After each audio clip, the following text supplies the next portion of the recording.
You're listening to The Lyndia Grant Show. Think on these things with Lyndia Grant.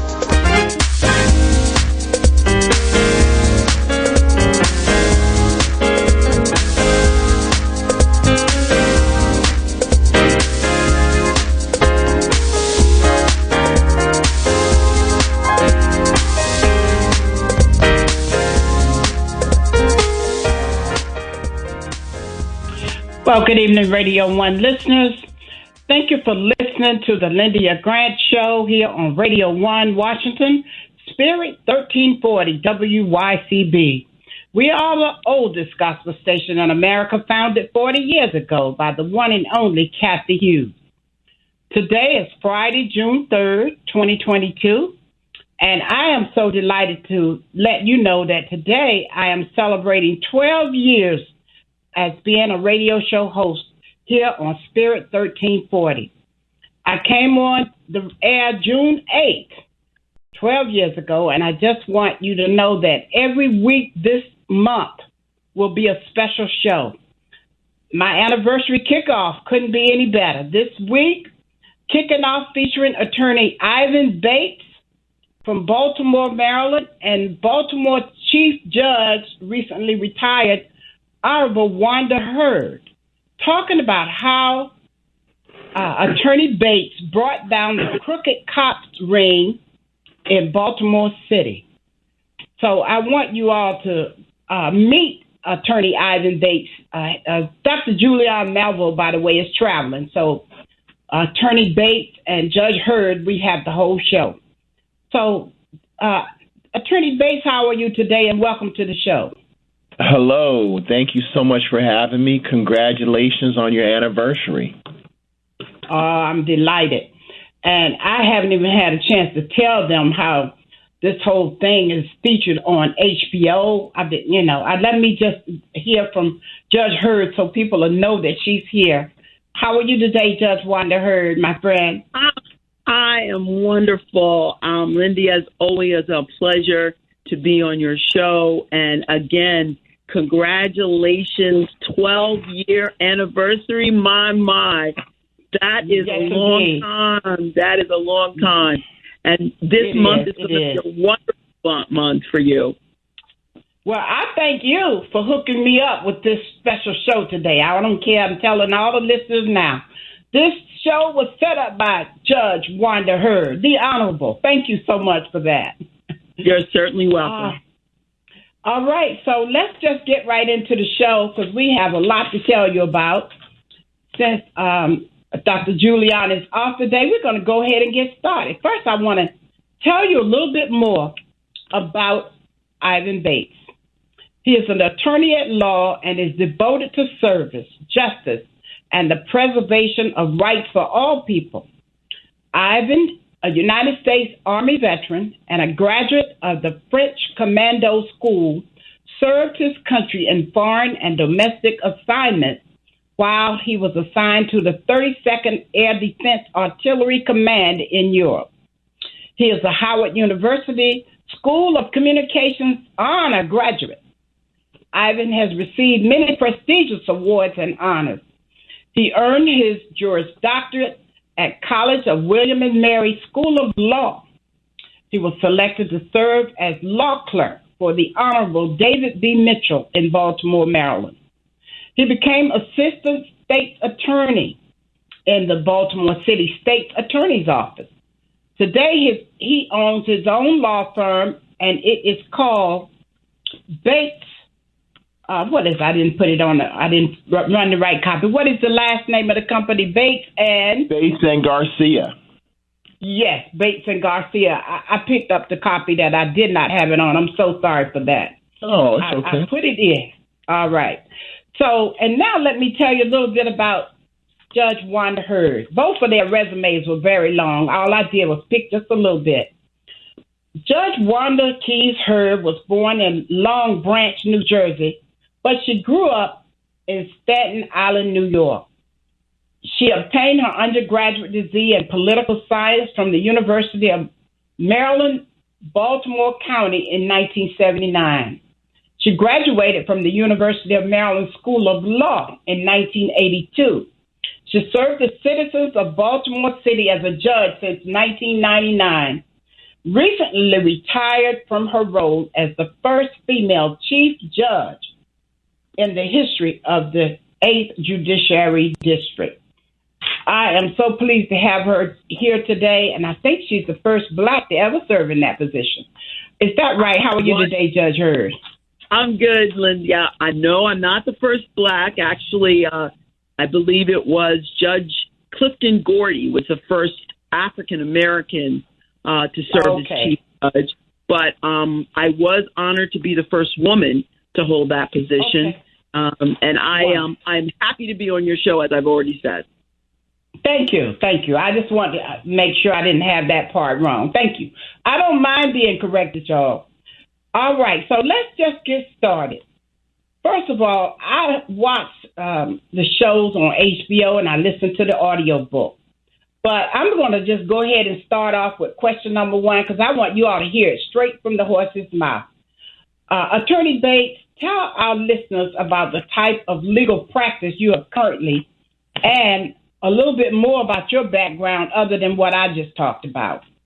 Okay, definitely, Ms. Grant. For the past 25 years, I've been an attorney. I do criminal defense, but I also do civil litigation. I practice cases not only in Baltimore City, but throughout the entire state of Maryland. I do federal cases all around the country. I currently am doing a triple homicide in Los Angeles. I have another federal case in Roanoke, Virginia.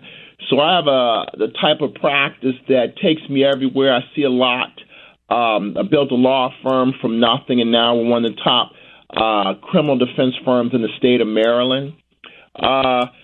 Prior military, like you said, I clerked for the NAACP Legal Defense Fund out in Los Angeles back in the 90s. Mm-hmm. And, I worked with a law firm. We had a case before the United States Supreme Court.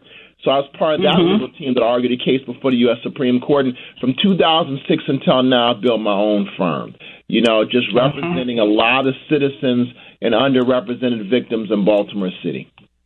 Okay. And Attorney Bates, I just read a book called I Got a Monster.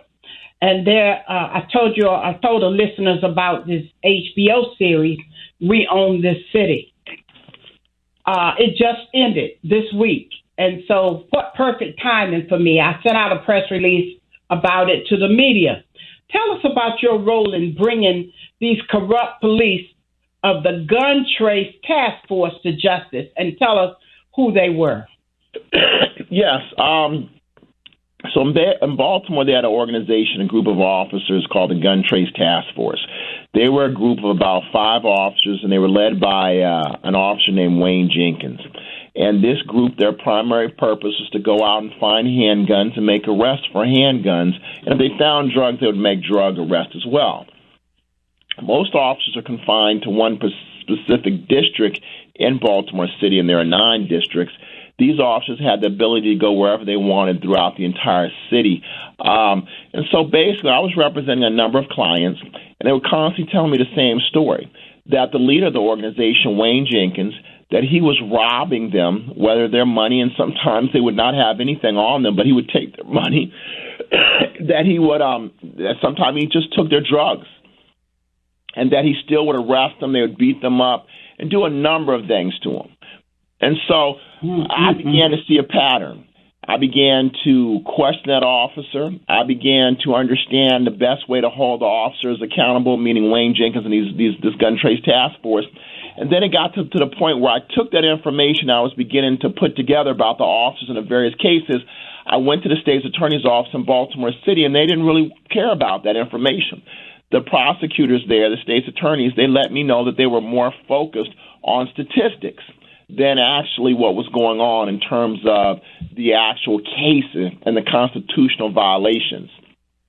I eventually decided I needed a big case that would grab the attention of the U.S. Attorney's Office, the federal prosecutors, because I felt they would listen to what I was talking about. And I found one particular case, a gentleman named Maurice Stevens, and that's the gentleman who's profiled in the HBO movie that there's an actor named Sean Royal. He plays me. And basically, this is the case, Mr. Stevens. They stopped him in a car stop, went the wrong way. It was a legal car stop. They took his money, and they took his car keys, and they went back to the other side of the city, Baltimore City, and they just broke in his house. Didn't have a warrant. And they popped the safe, meaning there was a safe, and they used this crowbar, and they found the safe open, and they stole about $150,000 from the safe. They then put the safe back together. Then they videotaped them opening the safe and acting like they found $100,000. Now, don't get me wrong, Mr. Stevenson, if you just look at what was in there, there was a substantial amount of money, and there's a strong argument they were illegal proceeds. However, people still have rights. And, based on that, I was able to have that case before Judge Barry Williams. I was able to make the arguments that they had, what was going on was an illegal car stop, and that I was able to win that case. After winning that case, it was such a big case that the U.S. Attorney's Office reached out to my client. I then took my client physically, along with his wife, to the U.S. Attorney's Office.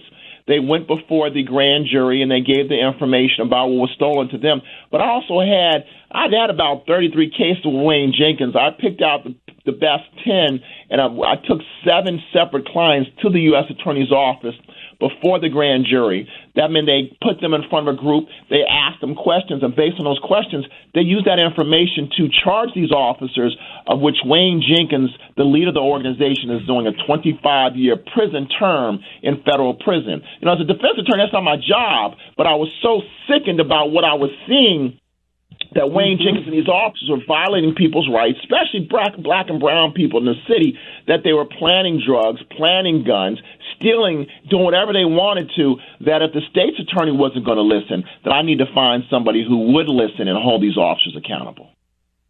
Oh, my goodness.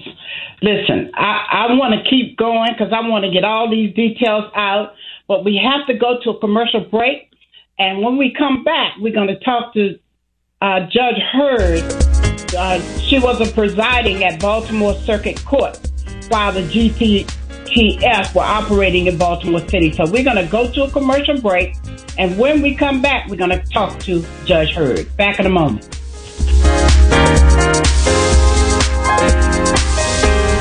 Washington Informer religion columnist Lyndia Grant. Ida B. Wells, born into enslavement, was a journalist and activist. An avid reader, she read through the entire Bible many times. Wells was once asked to leave the ladies' car and sit in the colored train. She refused, and train officials pushed her. Ida B. Wells retaliated, but was pushed off the train at the next stop. A crowd of whites applauded. She vowed to get even. 3 of her close friends were lynched for opening businesses that cut into profits of whites. Everything changed for Wells. She spoke out internationally against lynching of blacks for the rest of her life. Through her efforts, lynching in America nearly disappeared by the time of her death. An NAACP founder, we salute Ida B. Wells for Women's History Month. Read more in the religion column of the Washington Informer, an award-winning African-American newspaper. We don't report crime or gossip, just positive news. Pick up the Washington Informer or visit us online at WashingtonInformer.com. Call 202-561-4100 for more information. This is Frank Smith with the African American Civil War Museum in Washington, D.C., located at 1925 Vermont Avenue Northwest on the Green Line. Did you know that a recent study found that children who visit museums do better in school and in life than children who do not? So parents, teachers, and preachers, let's get moving. I promise you, if you bring your children to the African American Civil War Museum, they will be inspired by the images that they see. They will be impressed by our living history reenactors who are always available, and they will be involved in our scavenger hunt that takes them throughout our exhibit. That's the African American Civil War Museum, 1925 Vermont Avenue. Our hours are 10 to 6:30 on weekdays, 12 to 4 on Saturdays and Sundays. See it. Be inspired. If it wasn't for my care coach at AmeriHealth, I probably wouldn't be so healthy right now. As a man, we don't get checkups or see a doctor regularly anyways. It's probably just a man thing because none of my partners go either. We know we should, but we just don't, and hope it works out. So what changed for you? AmeriHealth assigned me a care coach, somebody that gives one-on-one help, answer questions, explain things, and help set my appointments. She also helped me understand what having high blood pressure really means and ways to manage it so it doesn't kill me. It ain't nothing to play with. If you're a member of AmeriHealth, ask for a care coach. I'm glad I got mine. At AmeriHealth, if you need a care coach, you can have one. Just call us at 1-877-759-6224 to get connected. 1-877-759-6224. This program is funded in part by the government of the District of Columbia Department of Healthcare Finance. Mayor Muriel Bowser.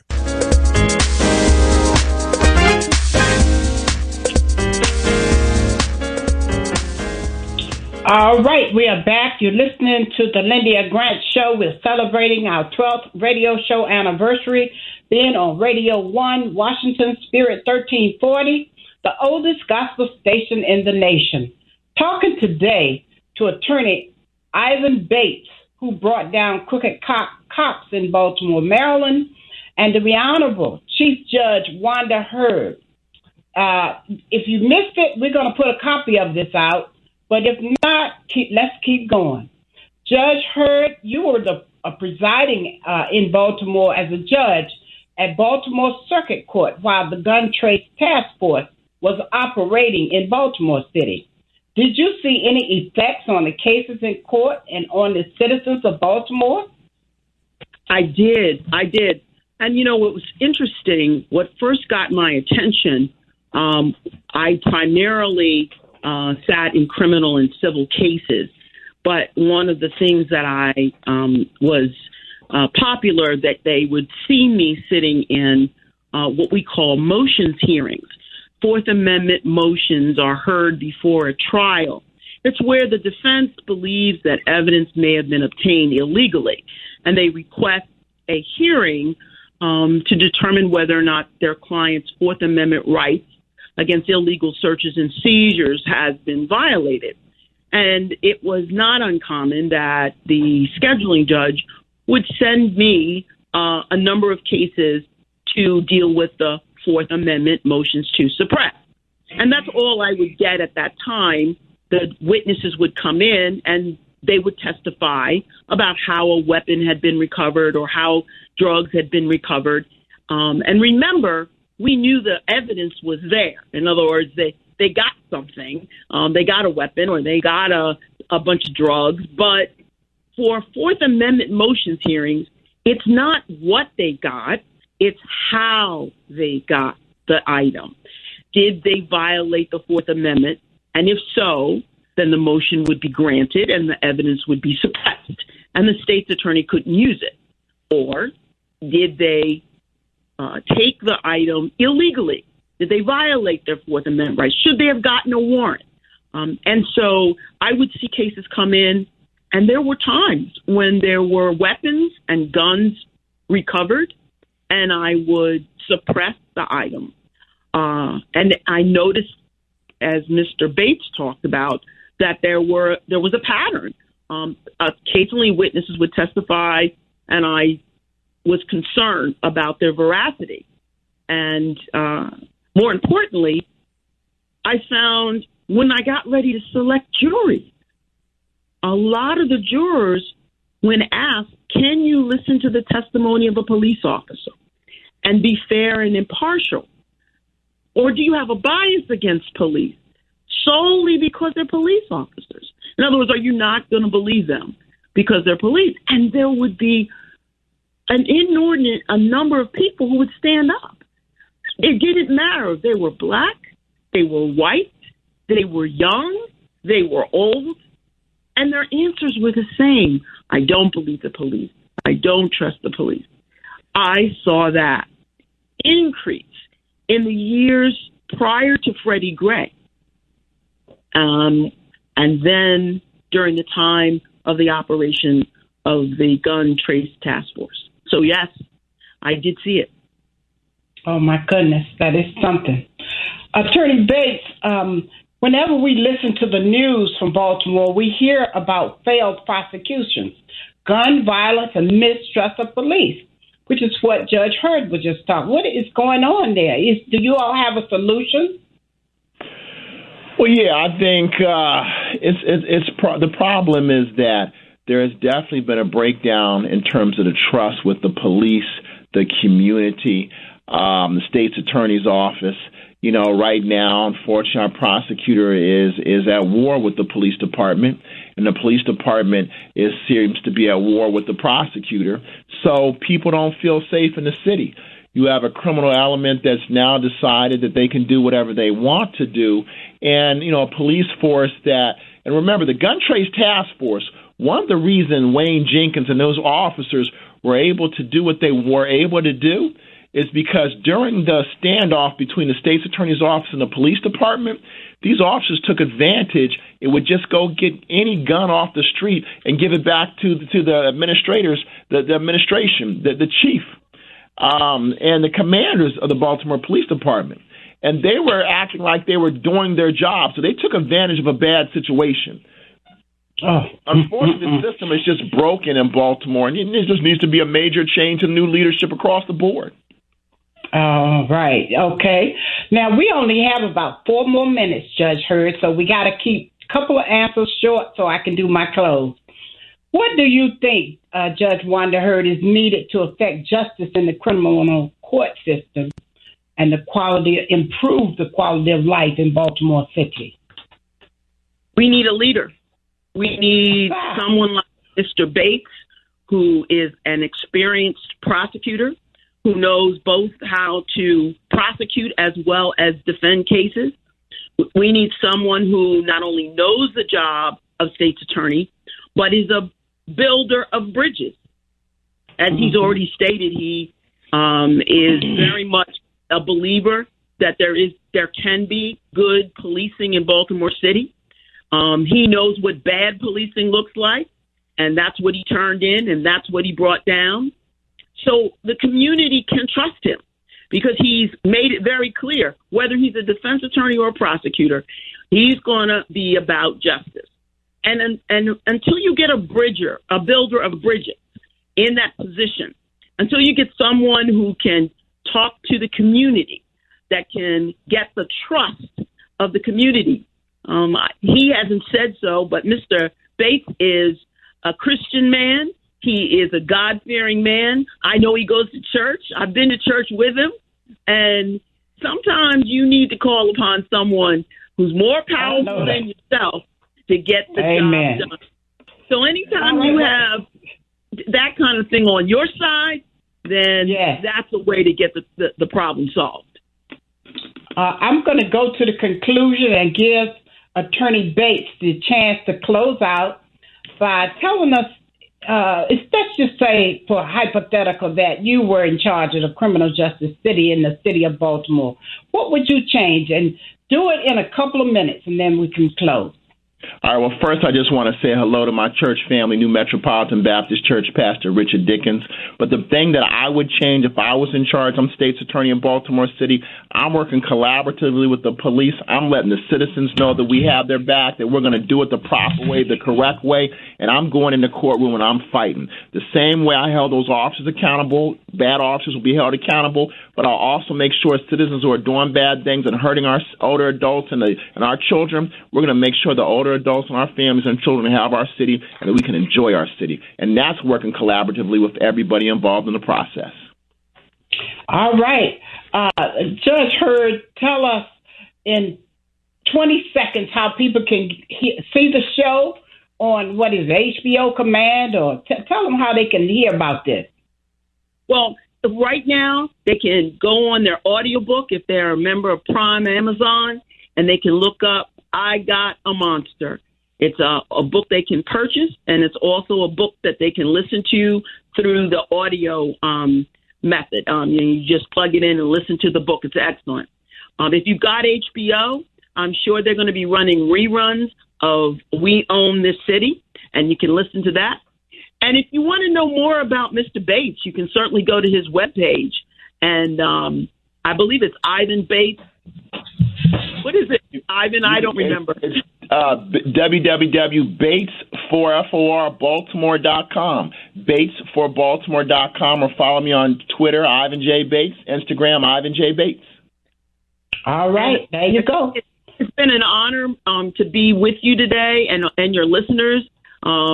It's always a pleasure to be around Mr. Bates, and I wish everyone a wonderful afternoon and a great weekend. All right. Thank you, Attorney Bates, for being here today with us. Thank you for having me, and congratulations. All right. Thank you both. Well, folks, that does it for our show this week. I have a couple of announcements. Like us on Facebook, and when you do, subscribe. When you listen to this show, subscribe so you can hear more. Every week I write for the Washington Informer newspaper. I'm writing a series right now called It's called Principles That Can Help Improve Your Life. And the principle I wrote about this week is Specialized Knowledge by Napoleon Hill. In closing, I want to announce that Washington Performing Arts gospel choirs have inspired audiences with their joyous and exhilarating performances for 30 years. They are having a Washington Performing Arts closeout season concert at the Prince George's Community College in Largo, Maryland, Saturday, June the 11th. The tickets are $35. Go to Washington Performing Arts or call 202-785-9727. Next Friday, I'm excited. We're going to have, as a part of my anniversary show, Reverend Dr. Susie Owens, co-pastor of Greater Mount Calvary Holiness Church, right in Washington, D.C. I am so excited to have her on. She's co-pastor of one of the largest churches in the world. You don't want to miss that message from her. Worship with us every Sunday at my church, the All Nations Baptist Church, where our pastor is the Reverend Dr. James Coleman. He's beginning his second sermon on the topic, Do You Really Want to Change? We invite you to come out and join us, located at 2001 North Capitol Street, Northeast Washington, D.C. Words, thoughts, and deeds have a boomerang effect, so be careful what you send out. Scripture says, my people perish for the lack of knowledge. So think on these things from the Lyndia Grant Show. I'm your host, Lyndia Grant. Until next week, good day.